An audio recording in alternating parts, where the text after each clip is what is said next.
అందరికీ నమస్తే, welcome to DD9 వార్త. అల్లు అర్జున్ ఈ పేరు చెప్పగానే చాలామందికి ఏం గుర్తొస్తుంది? పుష్ప 2, పుష్ప సినిమా గుర్తొస్తుంది. దాంతోపాటు ఇంకో సంఘటన కూడా గుర్తొస్తుంది. అదే సంధ్య థియేటర్ దగ్గర జరిగిన తొక్కీసలాట. తల్లి చనిపోయింది, కొడుకు ఇంకా కోమాలనే ఉన్నాడు, ఇంకా కోలుకోలేదు. ఇంకా వీళ్ళ పని వీళ్ళది ఉంది. ఇప్పుడు బ్రేకింగ్ న్యూస్ ఏం తెలుసా? అల్లు అరవింద్ నిర్మాత ఉన్నాడు కదా, అల్లు అర్జున్ తండ్రి, జూబ్లీ హిల్స్లో అల్లు బిజినెస్ పార్క్ అని ఒక బిల్డింగ్ ఉంది. ఎవరిది? అల్లు అరవింద్ది. ఆ బిల్డింగ్లో G+4కే పర్మిషన్ తీసుకున్నాడంట. కానీ పెంట్ హౌస్ కట్టి దాంట్లో బారు పబ్బు నడిపిస్తున్నాడంట. ఇప్పుడు GHMC అధికారులు ఎవరికి? అల్లు అరవింద్కు షాక్ ఇచ్చారు, నోటీసులు ఇచ్చారు. నువ్వు ఎట్లా కట్టినావు అనేది. అంటే G+4కే తీసుకున్నాడు. అల్లు అర్జున్ చుట్టూ ఏంటంటే ముందు నుంచి కొద్దిగా కాంట్రవర్సీ నడుస్తుంది. నాకు తెలిసి ఈ కాంగ్రెస్ ప్రభుత్వం అధికారంలోకి వచ్చిన తర్వాత కొద్దిగా కాంట్రవర్సీ చుట్టే అల్లు అర్జున్ తిరుగుతున్నారు. సరే, సంఘటనలు వివిధంగా కావచ్చు, ఆ సంధ్య థియేటర్ ఇష్యూ కావచ్చు, లేదంటే అక్కడ ప్రెస్ మీట్, దాని తర్వాత పెట్టిన ప్రెస్ మీట్ ఇష్యూ కావచ్చు, లేదా వివిధ సందర్భాలు. ప్రస్తుతం ఈ హైడ్రా ఏదైతే హైదరాబాద్లో విపరీతంగా దూసుకుపోతుందో, అంటే ప్రభుత్వం కూడా ఒక సూచన ఇవ్వదలుచుకున్నది. వాళ్ళు ఎవరైనా సరే, సామాన్యుడైనా సరే, లేకపోతే మంచి కొద్ది ఆస్తున్న వాడైనా సరే, లేకపోతే దేశవ్యాప్తంగా స్టార్డమ్ ఉన్న వాళ్ళైనా సరే, ఖచ్చితంగా అక్రమంగా కట్టిన వాడికి పర్మిషన్స్ లేకుండా కట్టిన బిల్డింగ్స్ని ఖచ్చితంగా మేము నోటీసులు ఇస్తాం. వాళ్ళు దాన్ని తొలగించకపోతే బలవంతంగా మేము తొలగించాల్సి వస్తాయని చెప్పేసి కూడా అటు రంగనాథ్ గారు బలంగా చెప్పడం జరుగుతుంది. ఈ న్యూస్ మనకు ఇంకా అర్థమైంది. అంటే వాస్తవంగా కూడా అల్లు అర్జున్ పై నువ్వు అన్నట్టు అప్పటి నుంచి కూడా జరుగుతుంది, ఇదంతా తిరుగుతుంది. అంటే ఇక్కడ ప్రభుత్వం కూడా ఎక్కడ తగ్గుతలేనట్లు కనిపిస్తూ ఉంది. సరే, తగ్గడమా పెంచడం అనేది కాదు, కానీ అన్యాయమే కదా. G+4కు తీసుకొని పెంట్ హౌస్ కట్టి మళ్ళీ దాని మీద ఏంది అంటే బారు అండ్ అంటే వీళ్ళు పబ్బులు నడుపుతున్నారంట. ఇంత స్టార్డమ్ ఇంతున్న వాళ్ళే చేస్తుంటే ఏమనుకుంటారు? అవతల వాళ్ళే కడుతులు, మనం కడితే తప్పిందని, అంతే కదా. ఒక ఇన్స్పిరేషన్ తీసుకుని కట్టే పరిస్థితి ఉంటుందని హైడ్రా ఒక నిర్ణయం తీసుకుంది. ఖచ్చితంగా తీసుకోవాలి. అధికారులు తీసుకున్నప్పుడే హైడ్రా మీద నమ్మకం పెరుగుతుంది. హైడ్రా మీద ఎవరికి నమ్మకం కలిగితే సామాన్య ప్రజలకు నమ్మకం.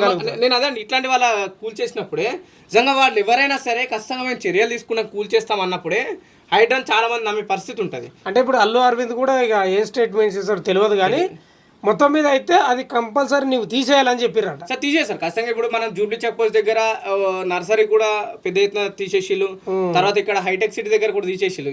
ఇప్పుడు ఈ మధ్య కాలంలో హైడ్రా చిన్న చిన్న టచ్ చేస్తారు మాక్సిమం ఎక్కడ చూసినా సరే. గతంలో బీఆర్ఎస్ ప్రభుత్వం ఇట్లా టచ్ చేయాలి, ఇట్లా ముట్టుకోలేదు, కానీ ఇప్పుడు ఏదో చేస్తుంది. అంటే ఇంకోటి ఏంటంటే మనం ఇది మాట్లాడుకుంటే ఈ 20 నెలల్లో రాలేదు, ఇది ఇయ్యలను నిన్నను రాలేదు కదా ఇది. సో సంవత్సరాలుగా ఈ మధ్య కాలంలో కంప్లీట్ అయిందంట, వెలుగులోకి వచ్చింది, బిల్డింగ్ కంప్లీట్ అయిందంట. ఒక రెంట్లోకి ఇచ్చిండంట, కింద ఫర్నిచర్ ఏదో రకరకాలుగా. పైన మాత్రం ఎలాంటి పర్మిషన్ లేదు.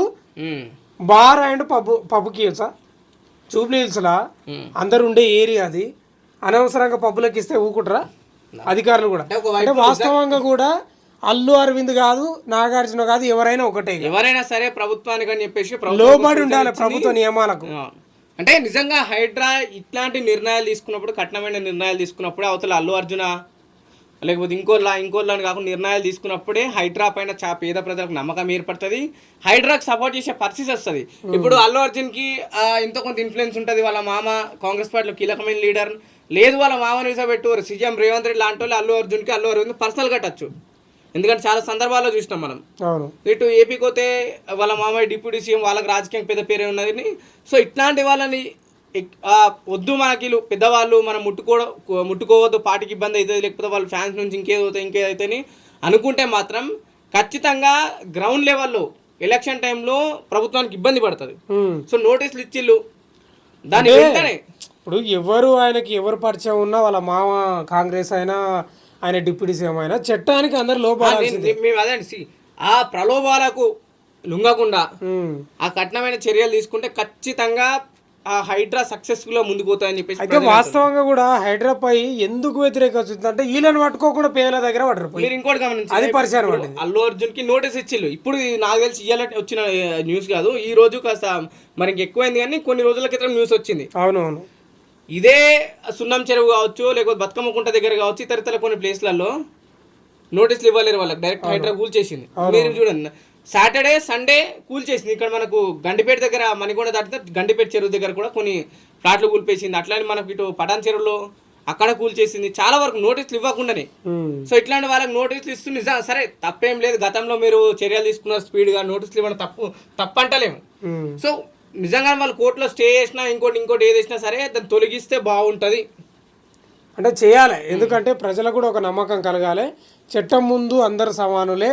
ఆ పేదలను కూల్చుడే కాదు, పెద్దోళ్ళ దగ్గరికి పోతే కూడా మంచిది. అంటే ప్రభుత్వానికి అటు హైడ్రా కూడా సమాధానం చెప్పనీకి ఉంటుంది. చూద్దాం. ఇప్పుడు మీడియా మిత్రులకు అడిగినప్పుడు మీరు కేవలం గతంలో నాగార్జున ముట్టిలు మళ్ళీ ఎవరికి ముట్టలేరు అన్నప్పుడు ఆ, మీడియా కావచ్చు ప్రభుత్వం కాస్త తడబడింది. అవును. సో ఇట్లాంటి వాళ్ళ నిజంగా అక్రమంగా కట్టిన వాళ్ళందరినీ చూసుకుంటూ పోతే వీళ్ళు ఎవరికి జవాబు ఇవ్వాలనుకో బలంగా ఇవ్వగలుగుతారు. అయితే ఇప్పుడు ఒక ప్రశ్న ఉంది. ఇప్పుడు అల్లు అరవింద్ మళ్ళీ ఏమైనా కాంప్రమైజ్ అవుతాడా ఏందో తెలియదు, కానీ దాని మీద చర్యలు తీసుకోకపోతే మాత్రం మళ్ళీ వ్యతిరేకత వస్తుంది. మళ్ళా మొదటికి వస్తుంది. చూడాలి ఏం జరుగుతుందో మరి. సో ఇది ప్రస్తుతం అయితే బ్రేకింగ్ న్యూస్. అల్లు అర్జున్ అయితే ఆ బిల్డింగ్ సంబంధించిన న్యూస్ కూడా పెద్ద ఎత్తున అటు సోషల్ మీడియాలో వైరల్ అయితే న్యూస్లో ప్రస్తుతం ఇదే నడుస్తుంది కాబట్టి సో చూడాలి హైడ్రా ఏ విధంగా చర్యలు తీసుకుంటే, ప్రభుత్వం నిజంగానే చర్యలు తీసుకుంటా లేకపోతే పైనుంచి ప్రెషర్స్ వచ్చే అవకాశం ఉన్నాయా, కేవలం ఇది మీడియా తంతుగానే చూస్తారా, ఆ గ్రౌండ్ లెవెల్ ఇప్పుడు వీళ్ళైతే పైన కట్టిన దాని పెంటను తీసే పరిస్థితి ఉంటారు లేదా అని చెప్పేసి కూడా మనకు అసలు వేచి చూడాల్సిన అవసరం ఉంది.